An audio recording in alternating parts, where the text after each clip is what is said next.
Welcome to the Berks Homes podcast, the business of building homes. I'm Katie. I'm here with my brother Ben, and today we're talking about regionalization for growth. This is just, I don't even know where to start with this. I think I say I don't know where to start every time I start a conversation, don't I? This is like, this is already going off the rails. 10 seconds in. Yeah. Listen, I have not recovered from the Builder Show last week. Let's talk about the Builder Show a little bit. Yeah, Why don't we just we'll talk do a about that? little recap. Right. Mm-hmm. Right. So what was your highlight? Highlight was the networking, the talking to people that I haven't seen in a while, meeting lots of new people, inherently having those conversations. You get a lot of sparks of creativity. And, I feel like I learned a lot. Yeah. I do believe that going there over time is like, it's like incrementally better because you have the established relationships and bringing a certain amount of credibility and consistency to what you do to wherever you go. And my team, on my team, there was like 6 of us, which is, it was a big group. And we talked about it beforehand about just trying to get incrementally better. Oh, yeah. And what, instead of when you're young or it's the first time you go to the Builder Show, it's probably like wildly inefficient for most people. It was for me. Yeah, because you don't know anybody. It's so massive. It's overwhelming. And you think, well, my goal should be to just walk on the floor and see new products. And it's like, are you in purchasing? Right. Yeah. And the answer is no for most people. So what are you doing? Right. But, after going for so many years for both of us and establishing relationships, now you just go and you just can erase half the stuff. And you're just like, that's noise. I don't need that. You can be really specific. But it's about going and saying, we're on this path, whatever it is. How can I find people in the same, level, on the same level and, or maybe a little bit ahead? Yes. And saying, okay, like calibrate. Are they thinking the same way we are? And if it's a different line of thinking, is it better? Right. Or am I being challenged right now? Ooh, yeah, I think I might be. Yeah. Or if it's the same, chances are you're on the right track. Right. And so that was one thing I challenged our team with, like, just go find something, latch on to the most similar ideas that we're implementing, and see if there's some synergy in what they're doing differently, or hey, there's always the possibility that you're right. Yeah. You know, usually you and I would kind of think like, there's always somebody else smarter, which is true, right? And somebody doing something better, but there is that chance where you can have a great conversation with somebody that doesn't have that, knowledge or understanding of something. You can help them, which is always great. Yeah, that's something I think that also changes with time, is you get to be the one to start helping. And that is really fantastic. That's a good feeling too. Just, I actually have something to bring and offer to this situation. That actually ties into something, probably the main theme that I got out of last week when I said I learned a lot, is the fact that I just watching all the speakers and watching the people who own their space. They're coming into a room, they're coming into a presentation, even if it's just in support of someone else speaking, they have a presence. Yeah. It's an energy and a confidence that they're just taking into whatever space that they're in. Yeah. And one of the quotes that really stuck out to me in one of the presentations was, culture is the 15 feet that's around you. Wow. I didn't hear that. That's going to stick with me forever. Right. Yeah. And that's what I'm taking with me, is there's a reason you sit up straighter when that person walks in the room and they're commanding that presence and that energy. Why wouldn't I be doing the same? Why am I not bringing that into a meeting, into any conversation? Because you get inspired and you get a lot more out of it. So yeah. And we've had that conversation multiple times, including when we talked about the core values. Sure. I don't know, a month ago or something. And there's that fine line of humility where it's like you don't want to veer too hard into the self-deprecation. And yes, it's the aura. And I know that's something that I struggle with, where I'm like, well, why would anybody want to talk to me? I've been on other podcasts and stuff like that, and I'm like, why do you want to hear from me? What do I know? And it's just like, well, just own it. Exactly. Right? Yeah. I mean, just own it. So I think that's really good. I enjoyed myself. I got a lot out of it. Met some new people, met some old friends, and there's just something about having the mindset going in that you're gonna just get a little better. Yes. And I'm not gonna fill a whole notebook with new revolutionary things. It's just not the case. We've been in business 50 years. We build houses. We still build houses. That's Builder it. Show's not going to change that. That's it. Yep. So now that's a really good perspective. Is that's enough to get out of it, and that's worth it. The problem that I had was the best talk that I saw. Was 8:00 Tuesday morning. It all went downhill the from first session, and I was so excited because there was so much information about this presentation that very similar to our company, same size, same growth trajectory, and they're a couple years ahead on some of the technology that we're developing. And I was so excited because they were literally throwing out like the same metrics that we use, like percentages and stuff. And it was like, oh my gosh, this is such validation. And it was like, I could have left because it's like the biggest part of our business operationally that they were going over. That's awesome. But, and so, like I said, that was just confirmation enough that all this effort we're putting into our, production program. And it's like, okay, this is great. Yeah. Yeah. And gonna potentially get a future meeting with this guy. That's awesome. So anyway, organization, regionalization for growth. For growth, yeah. So let's talk about the program that we're putting in place or restarting. So yes, we can go back to the origin story here of how we used to be structured, and how where this thought process came from, even in 5 years ago. So we were centralized, right? Like we had central operations for every community that we built. One building, one management team for the entire organization for the first 45 years of business.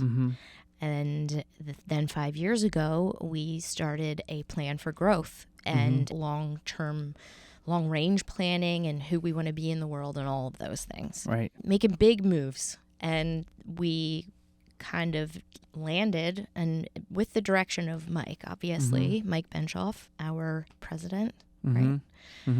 And he just called me. Oh, okay. Yeah. Sorry, Mike. We'll call you back later. He really laid out a beautiful plan to say, if we set ourselves up this way, it will be the best way to make us scalable. This is the way to achieve our goals. And we all full send agreed. And what that looks like is basically what a usually public builder looks like. You regionalize your day-to-day operations to the location of where you're building, up to a certain size. There's different layers of management depending on how many homes you build, the footprint, all of those things. But that is what we adopted. Yeah, it looks like more of a franchise model than like a storefront or a mom and pop type business. Yeah. Where you can go use Chick-fil-A, pop a store anywhere, and it looks the same. It looks the same with the local management there within. And let's talk about the advantages of being centralized, and then the inverse. Right. The regionalization is actually probably a more difficult. It's way more difficult for many reasons. Yes. And so it was a commitment to make when we decided that this is the way we're going to go. Mm-hmm. So when not being regionalized. Mm-hmm. Yeah. Being centralized is in some ways very easy because the communication flow is a lot faster. Mm-hmm. You know, like again, just using a physical building as the visual of saying, doesn't matter where we build communities, we're running operations out of one location. Mm-hmm. Even if, and we did go far. I mean, it was State College is, 3 hours away. Delaware, 2-3 hours away. And we were building homes there out of this building with just local site management, basically. Mm-hmm. And there is economies of scale with just having one physical location. And there's economies of scale with your staffing. Yeah. So, but communication, I think, is probably the biggest change in terms of how hard it is to stay consistent and messaging. And, you just had that traditional, we were a region before we regionalized, just one, place to do everything. And then you're able to make decisions, rather quickly. But the challenge then as you get further and further out is, in our business, it's about the local trades, vendors, the relationships with the municipalities, being present in that location for marketing. And, just when people think of a location, being present there and that they think, oh, you're local. Right. So that just gets more challenging, and you just can't be nimble. At the end of the day, you can't be, able to really make decisions on the fly because it all has to come back. It's like a satellite. You're just like sending the information to space to wait for an answer. And that goes against one of our core pieces of our organization, relentless innovation. Yeah. It was a huge block to that. And I think along with relentless innovation, it's pushing down as many decisions to the local frontline level as possible. Yeah. We don't want the organization to feel like everything's top down. Well, we got to run it by this guy and this guy and this guy. You should have the answer. Yeah. Yeah. You have the information and you're more than capable of making that decision. That's why you're in charge. Go ahead. So those are the advantages of being centralized. Everybody's here. Yeah. So and the communication, so training and things like that, you have one manager over the whole staff, no matter where they are, for each part of it. Right. So, sales has one sales management, and they all get the same training, coaching, everything, no matter where they're selling. Yeah. That would have been an advantage. Sure. And then I think it was 2018 we had a general manager in State College, 17, 18. Yeah. So it was like a pilot almost. And then maybe right around the same time, one in Harrisburg. Yeah. There wasn't one here. Correct. So we were doing, and that probably was epically it was so hard. Difficult. Yes. Because you have like two regions without this consistent messaging, and then building houses around here as well without like real leadership. Who's in charge? Yeah. And that was before I came back in 2019. Then I became the general manager for the local region here, and it started to kind of blossom into a consistent, messaging. We decided to formalize it. Yeah. We will regionalize in 2019. We decided and went for it. Yeah.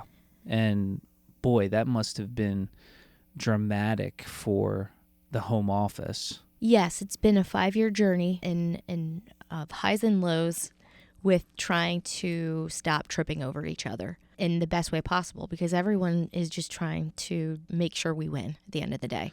So the liaison program was what popped out of this regionalization back in 2019, basically having a lifeline at the home office to reach out to help support their regional counterpart, when there were questions about how to do something. Right. How do you do this job at Berks Homes? Well, there was someone to ask, or we wanted to have someone to ask and to be the subject matter expert. Now, the other piece of regionalization that we haven't touched upon is, basically it's the staff that it takes to have a lifeline and have a subject matter expert. You have to reach a certain amount of volume to justify having a purely overhead staff. Sure. You know, so that also knows what they're doing about the frontline regional teams. Yes. They're separate, but the same.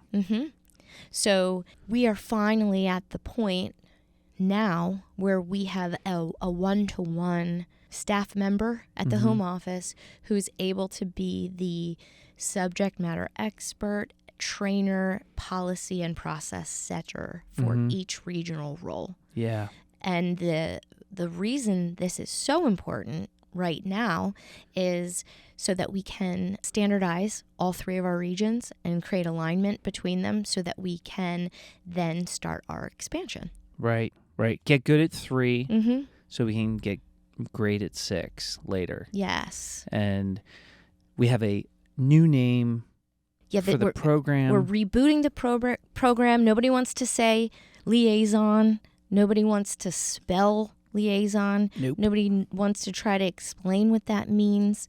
So we are rebooting it, relaunching, and we want to start the Clubhouse program. Clubhouse program, and the members of the Clubhouse program at the home office will be called the coaches. The coaches. And that ties nicely into our theme of being a major league player in minor league markets. You got it. The baseball program. Yeah. So it's very exciting. What are you most excited about with this program? The clarity and prioritization for the regions. That was nice enunciation. Ooh, well, it was about You're getting really tripped up there. I was. I think what we haven't touched on most critically is probably like for our teammates and everybody in the regions, the biggest pain, I think it's for everybody, but really in the regional level is how am I going to be communicated with clearly, right? And just to give everybody an idea of something so little, right? There's just something very basic as a software update. Yeah. And what it will affect tomorrow morning when the software update, happens. How do we get that to 200 people in a manner that is seamless, that doesn't interrupt operations and everything? That's just one example, and there's 100. There's one every single day. Yeah. And not only that, but strategically, that's operationally. Yeah. That's stuff's happening every day, and the world changes, and we fix things, and we get better, and we want to change process a little bit.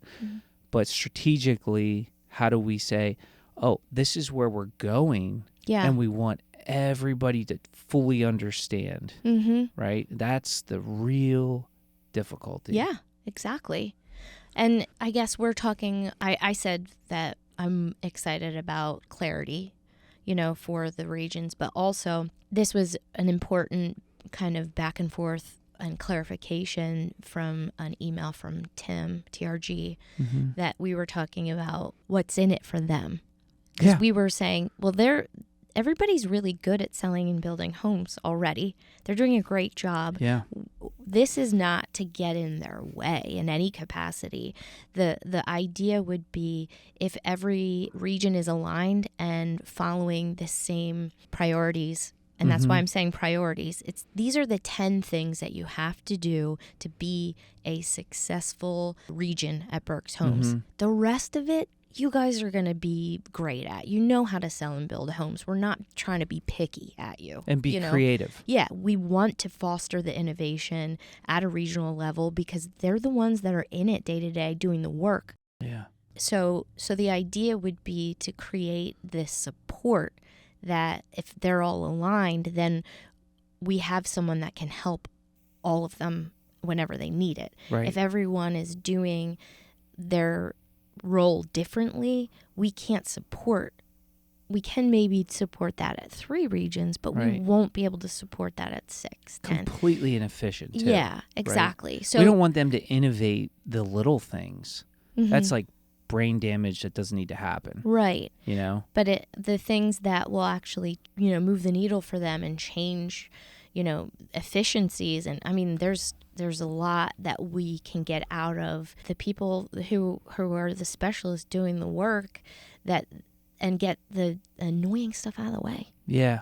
So just for clarity too, we can talk about like we have one department that has been running the program really the longest. Yes. The production team. John D'Angelo's in charge of that. And seeing how that's operated and how well the 3 production managers that John is supporting on a day-to-day basis, it's really kind of like the standard, if you will, for what the program can look like. Yeah. He's basically trained anybody in his sphere of influence that if you're going to message something to the production managers, it goes through me. Yes. Because if we had one region, John would be the production manager. And so he is an expert in that field. Yeah. And he knows through trial and error how we want to accomplish that job the best. And so every month he meets with them, rolls out new things, and it could be a company change, company whatever, and it filters through him so he can dissect the information and say all of this side of it doesn't matter to us. This is relevant to my production managers. Yes. And now we have a whole team, a whole clubhouse. Full of coaches who are ready to be the champion for their counterpart role. Right. And so the other thing that's really important that we continue to communicate is not only is it going to be great for communication, but this is a support staff. Yeah. We're here for you. We're the 24/7 call center. Yeah. To troubleshoot your specific issues so we all can get better. And if there is an issue at the regional level between 2 positions in terms of we need some clarity around how we handle this moving forward, those 2 positions now have a really clear outlet to bring that to the clubhouse, and those 2 coaches can iron it out and with everybody else in the room. Yes. So they can see how it affects their people too. It's just a beautiful thing. And it's that, imagine that eliminating so much potential friction even at the regional level between those roles. Yeah. You say, you know what? That just means that our coaches have not figured out that play properly. Yeah. Take it back to them. Right. They need to figure this out. Right. And because we need to build, sell, and settle houses. You got it. That is the most important thing. So you can tell we're enthused about it. We're excited. It's true. I think that at some point, 12 months, 18 months down the line, it's going to really click to the point where if it operates outside of that process for refinement, it will really be obvious. Yeah. People will know that they can't, move forward without kind of getting alignment from everybody involved. Well, that you bring up a good point. The other aspect of regionalization and changing the inherent structure of our organization in the past 5 years is the implementation of new programs and change always takes a lot longer than you think it would. Oh yeah. So we're hyped about this, and I know it's going to, in the end, be transformational for regions and home office, all good things. But to get there, it just will require a lot of work, a lot of communication, and a lot of back and forth. And that's kind of what has been the theme of the past 5 years. We've just been trying on both sides collectively as an organization. Okay, how do we do this better? How Right. do we make this work? And I'm excited that this is going to be a forum to do that. Yeah, But it's still, change takes a long time. it does. And I had a great conversation with a guy, actually Mike and I did, after he spoke at IBS. Mm-hmm. This guy came up to me and was asking me a bunch of questions because he knew Mike was my partner, blah, blah, blah. Mike spoke at the Builder Show. Yeah. And there was someone that came up to talk to him as the speaker afterwards. Yes. Mike was the speaker. Yeah, Okay, well, cool. he came up to talk to me because Mike was already talking to somebody Gotcha. because Mike had He kept pointed you pointing- out. He kept pointing to me, well, Go we talk do to the- him. Yeah, no, he as he was talking during Yes. his talk, he kept pointing to me and saying this is what we do, and so I think people had their eyes on that, and so this guy came. Well, it was like 3 people, but the first guy I talked to, it was a really good conversation because Mike had said something about EOS in his presentation, Yeah.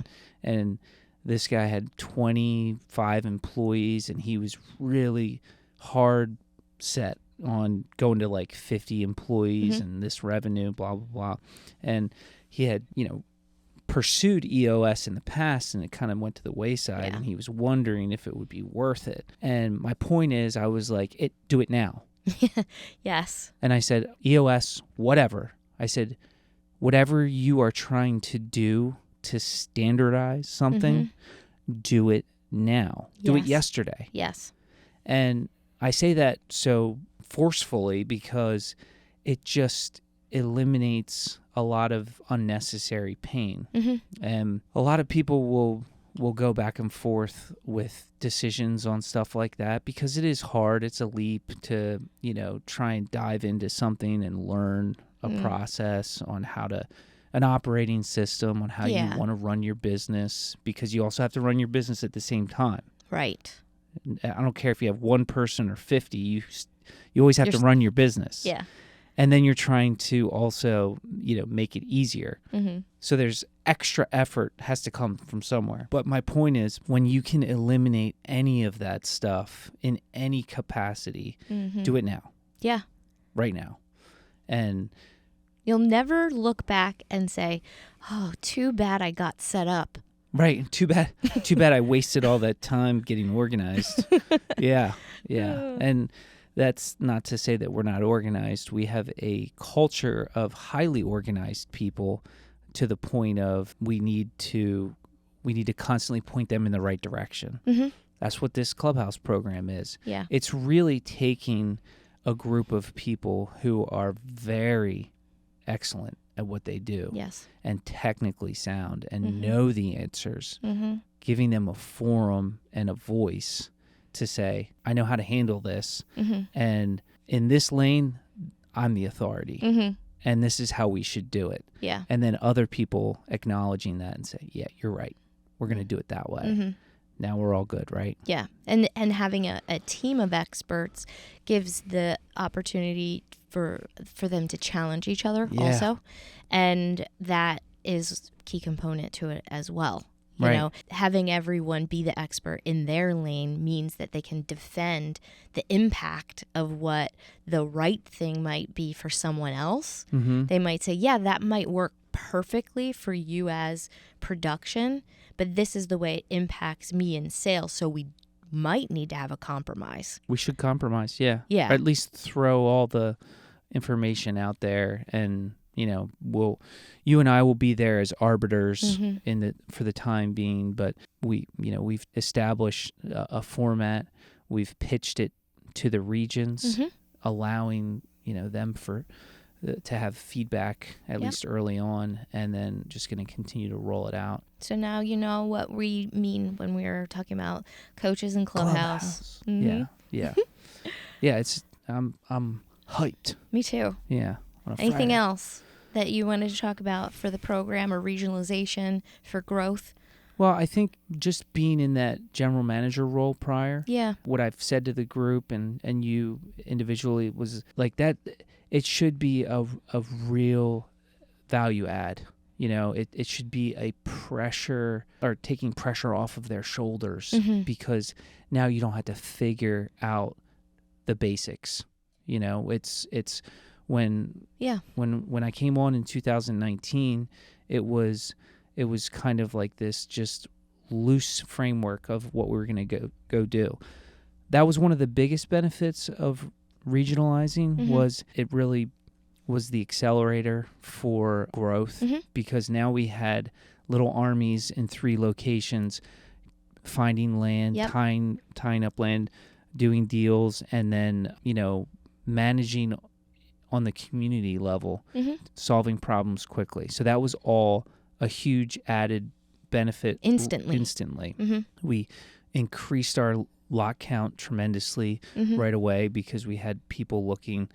All that stuff was great, but I was still figuring things out because that's what we were told to do. Yeah. And we tried to, the 3 of us, the 3 general managers, just kind of like, we had what was called a GM chat every week, and we just bounced stuff off of each other. What are you doing? What are you doing? How's this? And then we also had our ELT meeting every 2 weeks that was just kind of like, all right, guys, this problem popped up in the last 2 weeks. This is how we're going to handle it. Go. Right? And what it didn't do was get down to the frontline training level. Right. And then you just add a ton of people and just pour gasoline on the bonfire and just be like, I mean, you know how to do it, right?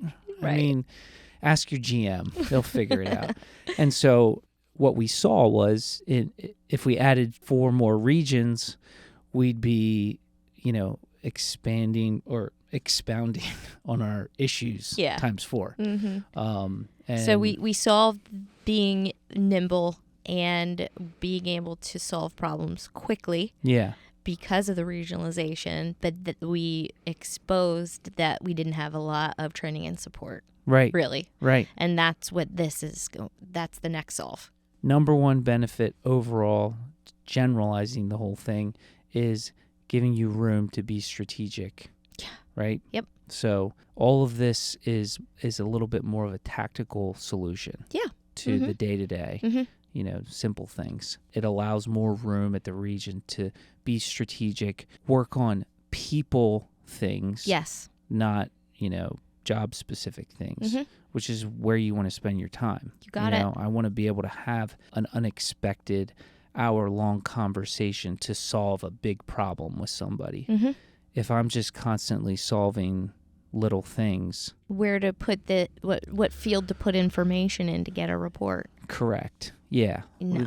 You're not gonna innovate. You're not gonna grow as a company. And so this is just another tool, but one that we feel pretty confident about being effective. Yeah, it's great. Yeah. Yeah. So first conversation, not the last about this, because we're just starting it. Rebooting it. Yeah. It's in progress, has been. I guess we should say formalizing it. Formalizing it, yeah. Yes. There's just we have a one-to-one relationship now for everybody. There was still a handful of regional positions that didn't have that lifeline. Yep. And now we do. And people are owning it, which is cool. Yes. You see a lot of excitement at the home office and the regions. Yes. Which is great. Yeah. So, continuing on this theme, I'll give my shout out. Shout out Here. I had a great conversation with someone this week. He was looking out for one of his team members, wanted to talk to me about an experience, touch that we could give for their family. It was a really good conversation that we had. It kind of rolled into some of the stuff that we're talking about right now. The fact that, as we're growing, as we are setting up some of these core processes and have this standardization, how do we maintain our humanity, who we are, who Berks Homes really is, all of that. And this ties in perfectly to me with the Clubhouse program, because the coach is the one that should be looking out for those things, how to protect their role from getting too corporate. Yeah. Because that's what we perfectly want to avoid. And then we, had a great conversation. So I just wanted to, give Steve Giberson a shout out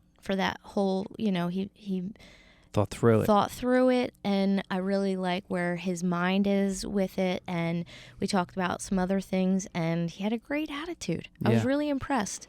All core values were coming through in that conversation, and he really looks out for his guys, and that comes out, and it's just fantastic to have people like that on the team, you know? Yes, Steve is very sensitive to how things impact, his team, like on behalf of his team. Yeah. In that sense, a great leader for them because he understands the job really well that they have to do. Mm-hmm. And so when he's confronted with something that affects them, he really wants to make sure that he conveys it accurately and that they're going to get the most value out of it. Mm-hmm. And if he feels like it doesn't give them a net positive, outcome, he'll push back and make sure that everybody knows, what about this? Yeah, and exactly. But he always wants to make sure, how am I doing? Yeah. Yeah. He wants just like him. Yeah. Yep. How am I doing? You're doing great, Steve. Mm-hmm. Yeah, that's a good shout out. So my challenge is just like right in line with that. So taking the idea of growth in general, corporate, that word that we don't like to use, and in reality, what we have here is what we feel like is a great culture, and it's been that way for 50 years, and we want it to be that way forever. And my challenge, it's mostly for you and me, but it can be for anybody, is to identify, like right now, this day and age, what makes us who we are, like in your department, your role. And as a person.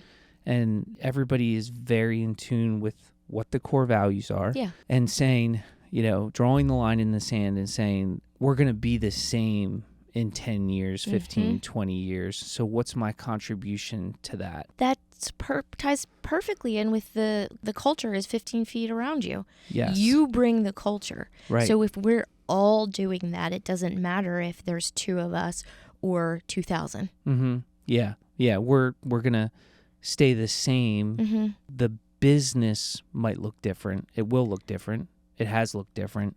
That's a great distinction. When just the idea, all we talk about right now, especially with my team, because we're operations and, every little thing, is it scalable? That's always the first question. Yep. What does it look like with 10 regions? So let's not reinvent the wheel for something that doesn't work with adding one more region, right? Yeah.